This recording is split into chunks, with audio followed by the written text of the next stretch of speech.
This is how to transfer your old mutual rewards points to your money account in South Africa. Watch till the end so you don't miss a step. Let's get started. Open the Old Mutual app on your phone. If you don't have it yet, download it from the Google Play Store or Apple App Store, then log in using your username and password or biometrics. Once you're on the home screen, tap Rewards to open your rewards dashboard. Here you'll see your total points balance. Next, tap Spend Points or Invest Your Points. Then select your money account, specifically the Save portion, as the destination for your transfer. Remember, 10 points equals 1 Rand, and it can take up to 72 hours for the money to reflect in your Save account.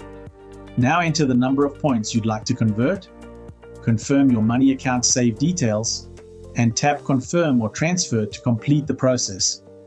After confirming, you'll receive a notification, and once processed, the transferred amount will appear in your Save account. And that's it. That's how you transfer your old mutual rewards points to your money account in South Africa. Make sure to like and subscribe if this video helped.